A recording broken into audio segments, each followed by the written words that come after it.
saya ucapkan Om Swastiastu. Perkenalkan, saya Putri dari kelas Manajemen Administrasi Bisnis.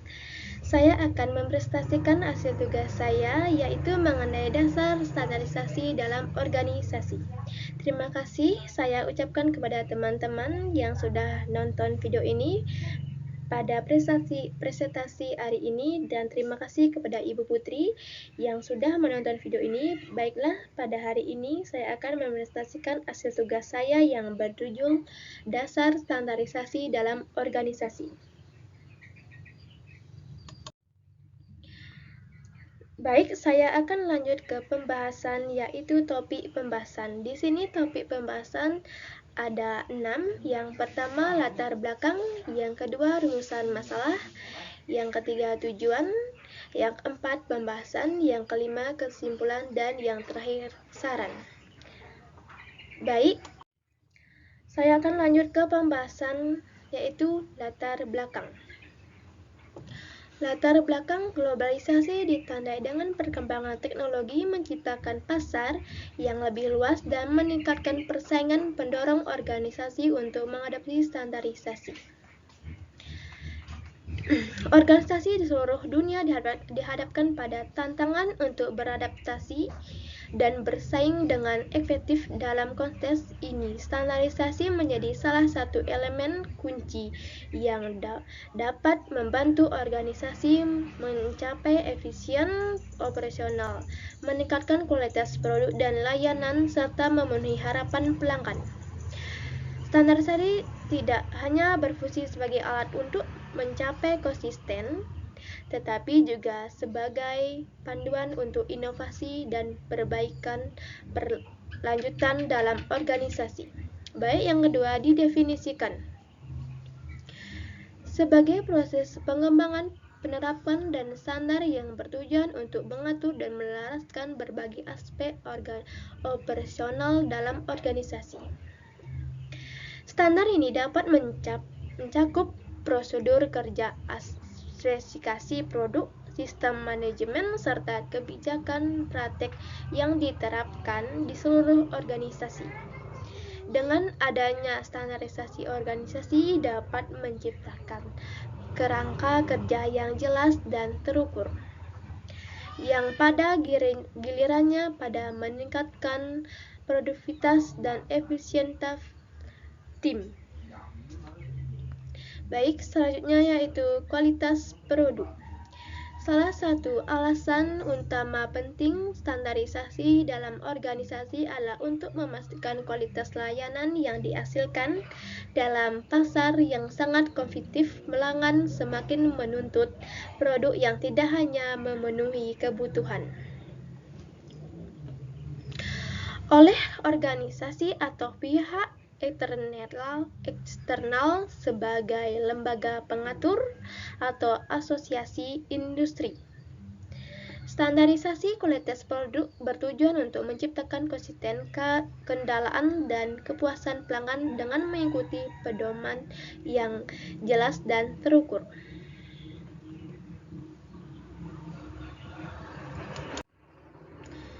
Baik, di sini saya akan membahas rumusan masalah. Di sini rumusan masalah ada 3. Yang pertama, apa pengertian dan tujuan dari standarisasi dalam organisasi. Yang kedua, apa saja manfaat yang diperoleh organisasi dari menerapkan standarisasi. Yang ketiga, apa saja indikator keberhasilan dalam menerapkan standarisasi di perusahaan. Baik, pembahasan selanjutnya yaitu tujuan. Tujuan ada 3 juga. Yang pertama, untuk mengetahui pengertian dan tujuan dari standarisasi dalam organisasi. Yang kedua, untuk mengetahui manfaat yang diperoleh organisasi dari penerapan standarisasi. Yang ketiga, untuk mengetahui indikator keberhasilan dalam penerapan standarisasi. Selanjutnya, saya akan membahas yang pertama, standarisasi. Standarisasi adalah proses penerapan standar yang digunakan untuk memastikan bahwa produk sistem memenuhi kriteria. Tujuan dari standarisasi adalah untuk menciptakan konsisten, efisien, dan kualitas dalam melaksanakan tugas. Keamanan dengan menetapkan standar produk dan layanan dapat dirancang untuk memenuhi persyaratan keamanan, melindungi konsumen dari risiko yang timbul. Konsisten standar memastikan bahwa produk dan layanan yang dihasilkan konsisten sehingga pelanggan dapat mengandalkan kualitas yang sama setiap kali mereka melakukan pembelian. Efisien proses yang distandarisasi dapat mengurangi variabilitas dan meningkatkan efisien operasional sehingga mengurangi biaya dan waktu produksi, yaitu inovasi dan pengembangan. Dengan adanya standar, perusahaan dapat lebih mudah melakukan inovasi dan pengembangan produk baru karena mereka memiliki acuan yang jelas dalam prosedur. Yang kedua, manfaat yang dapat meningkatkan kinerja dan daya saing konsisten. Kualitas ini memastikan bahwa setiap produk atau layanan dihasilkan memiliki kualitas yang sama. Yang ketiga, indikator keberhasilan dalam menerapkan standarisasi di perusahaan dapat bervariasi tergantung pada kepuasan pelanggan, survei kepuasan pelanggan, dan loyalitas. Baik, selanjutnya yaitu pembahasan dari kesimpulan. Di sini kesimpulannya ada 3, yaitu yang pertama, dengan standarisasi, organisasi dapat mengurangi variabilitas, meningkatkan kepuasan pelanggan, memudahkan pelatihan, dan memiliki kepatuhan terhadap regulasi. Yaitu yang kedua, menerapkan standarisasi memenuhi organisasi untuk beroperasi dengan cara yang lebih terkontrol serta mempermudah adaptasi terhadap perubahan pasar atau regulasi. Yang ketiga yaitu keberhasilan menerapkan standarisasi di perusahaan dapat diukur melalui indikator yang saling terkait dan termasuk kualitas produk.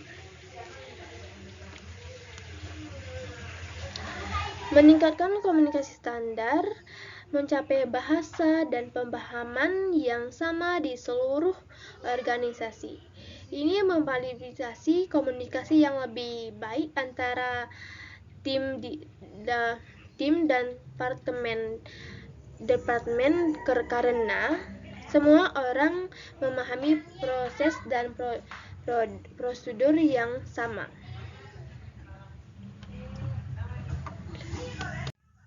Baik, pembahasan selanjutnya yaitu saran. Di sini sarannya ada 2, yaitu yang pertama, konsisten dalam proses standarisasi membantu menciptakan prosedur yang konsisten dan seluruh bagian organisasi. Hal ini memastikan bahwa semua karyawan melakukan tugas dan cara yang seragam. Yang kedua, mengukur kinerja yang lebih baik dengan standar yang jelas. Kinerja bisa diukur secara objektif. Organisasi dapat lebih mudah mengidentifikasi area yang membutuhkan perbaikan atau efisien lebih lanjut dan meningkatkan sumber daya manusia. Baik, itu saja presentasi saya. Saya ucapkan terima kasih. Om Santi Santi Santi Om.